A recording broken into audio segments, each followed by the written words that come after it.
This is the bayou I live on. This morning, I was coming back from a early morning trip to Home Depot, and as I came over the bridge here, there were two vehicles up there ahead of me stopped.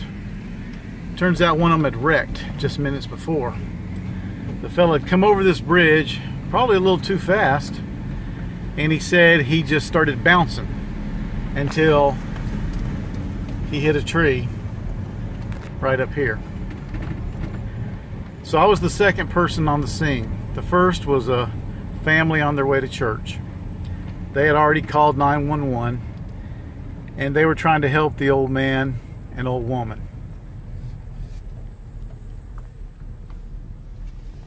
You can see the damage to the tree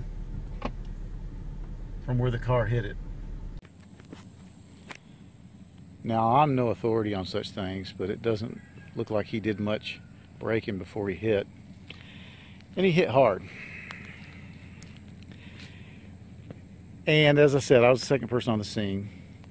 So I stopped and I asked the fellow that had stopped, the young guy, to help them. And I said, "Do you need anything?" He said, "Not unless you have a first aid kit. I've already called 911. I said, "Yeah, I got a first aid kit." And I pulled over. And that is what this video is about, the first aid kit.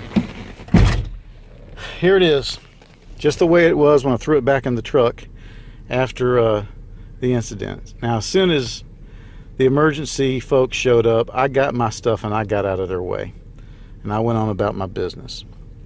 So I threw this in the truck just the way it is now. And what we're going to do now is go back to the house and we're going to look at this first aid kit, and I'm going to go over what was good about it and what was not, and what improvements I'm going to make. So here's the first aid kit that I keep in the truck.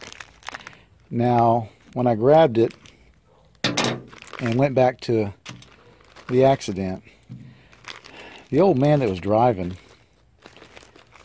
I don't know if he was wearing a seatbelt or not, but I kind of doubt it, because he was cut up on the legs and on both forearms.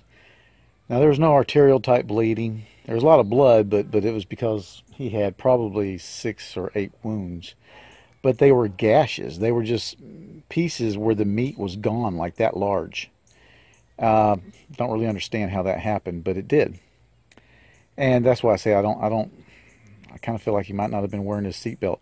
I didn't see a bag. I didn't see an airbag deployed. So I didn't see any powder anywhere, so I don't think that happened. I didn't spend a lot of time checking out the vehicle. So anyway, I grabbed it and opened it up, and you see where I have handwritten bleeding, meds, small wounds. Well, I didn't see that. In the heat of the moment, I just didn't even see that. So even though I think I did good by labeling, I've got to come up with a way of labeling it more strongly with some sort of, like, I don't know, white prolific writing, because I just, in the heat of the moment, opened every bag, and because of the wounds, I just pulled out gauze. I pulled these out. This is what I pulled out. Everything else seemed. We didn't need tourniquets, so that's what I pulled out. And the fellow that had originally stopped at the accident, young guy, I noticed he had a SIG logo on the back of his vehicle, probably former military. He immediately grabbed. I threw the stuff out on the road, and he immediately grabbed it and started. And he was wrapping the guy's arm, the old man's arm, when he kind of paused and said, "Do you know more about this than I do?" I said, "Man," I said, "you're doing good. Keep on." And I just started handing things. So he was a cool dude. He put gauze on, put vet tape on, used the scissors to cut. He didn't take advantage of the gloves, and that's fine. I probably wouldn't have either. Now, all this was great. I'm really proud of this kit. It worked. It came in handy. It was there. I'm so proud. Now, here's the failings. The first one I've already spoke about. in the heat of the moment, I did not look. I was just opening packages. And maybe that's what I'm going to do, and maybe that's a me thing. Maybe that's I'm just going to have that tunnel vision and not do anything different. But I'm going to try to find a way to more clearly label these compartments. By the way, this is a Condor kind of general purpose bag. I'm not sure what it's called. My good friend St. John, he gave me this as a present, and I tell you what, it's a wonderful med kit. It's a wonderful soft med kit, and I recommend it. So back to the lessons learned. I'm heavy on tourniquets and compression bandages in this thing, and that's great because if you need them, you need them. But what you see here on gauze that's all the gauze I had.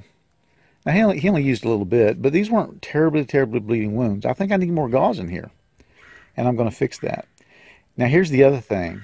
As he was doctoring the guy, like I said, these were gashes, like this big, on both forearms, where there was just meat missing. I mean, it's just meat gone. And putting gauze straight on there, not the best thing. What would be better is some nonstick pads to go on, and then the gauze on top. So I'm going to get some of those. I don't think I have any. I'll check, but I'm going to put some of those in here. Vet tape was great. The old man, he was in shock. But the old man said, "Well, what is that?" And I said, "Well, that's vet tape, but it's the same as the stuff that you use on people. It's just funny colored, and but it'll stick to itself." And the guy knew what it was. The guy wrapped him, and it worked great. And he said, "Well, that's neat. I'll have to get some of that." The old man did. Like I said, the old man was in shock. And I said, "Well, you know, don't get camouflage maybe so they can find you, but yeah, get some of that." And if it wasn't for the seriousness of the situation, I may have told them both, get a first aid kit. And I hope that as a result of this incident, they both do. But anyway, I just want to share that with you because when these lessons just pop up and present themselves, when these actual real life things happen, it's important that we, you know, number one, we act, and then we learn. And so I'm going to be fine-tuning this kit. I'm going to immediately restock it today, and I'm going to start fine-tuning it. And I just thank the Lord that I had it and that I came by. He wasn't going to bleed to death, but I was just glad I could be there with him. Hey, thanks for watching.